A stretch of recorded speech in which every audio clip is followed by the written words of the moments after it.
That was a racial thing.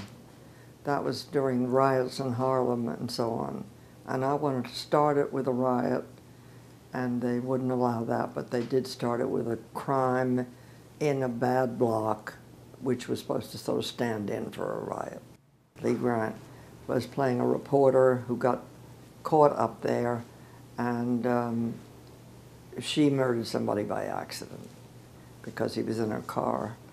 And it was taken, Ossie Davis played the DA, which he did regularly. He was often in it. And he gave me a lesson in playwriting, which was interesting. This woman did this thing, and everybody was very sympathetic because it was so obvious that she was left-wing and on everybody, and she was the right side of everything, but she'd done something very wrong. And she'd done it because she was frightened. And she was, it was a very hard part to play, I must say, particularly for somebody as activist as Lee Grant, I would think.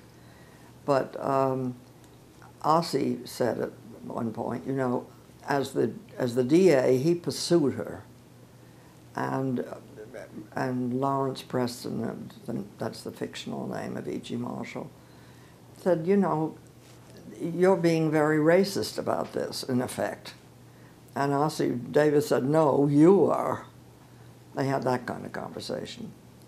And finally, I was sent for because the big scene where they realized nobody lied to anybody, really, the reconciliation between them, and they were friends, I mean real friends. And they had arrived at this thing where one of them was a liar. And at the reconciliation scene, Ossie sent for me, so up I went. And Reggie appeared from wherever he'd been and said, Ossie, I don't know if you've met, but this is our first woman writer. And I said, oh, on purpose, oh, Reggie, after 3 shows, can't I just be a writer? And Ossie Davis smiled, and he said, yes, that is a form of prejudice, but it's not the one I want to talk to you about right now. And these are my notes. I mean, I didn't get around it for a minute. But the notes that he gave me were fascinating, because what he said was, this point, the white man was wrong. The black man was right and must take the fight to the other guy. He must lead the scene. And you have it, he's still doing a sort of, I don't really remember how I had it, a Hamlet number. And what he must do is to take charge and almost force an apology.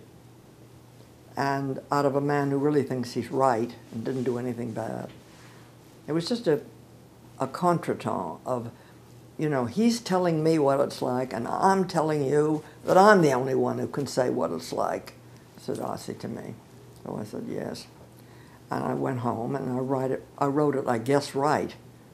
And I've seen it now, the replay, you know, the DVD or whatever. And Ossie was right. Now what's fascinating, I told Ruby Dee this, his wife, years later, we were on a panel together in Washington for women in film.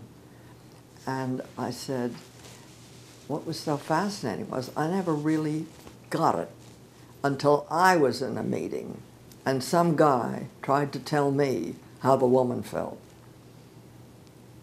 And I thought, no, this time the woman tells you how she felt.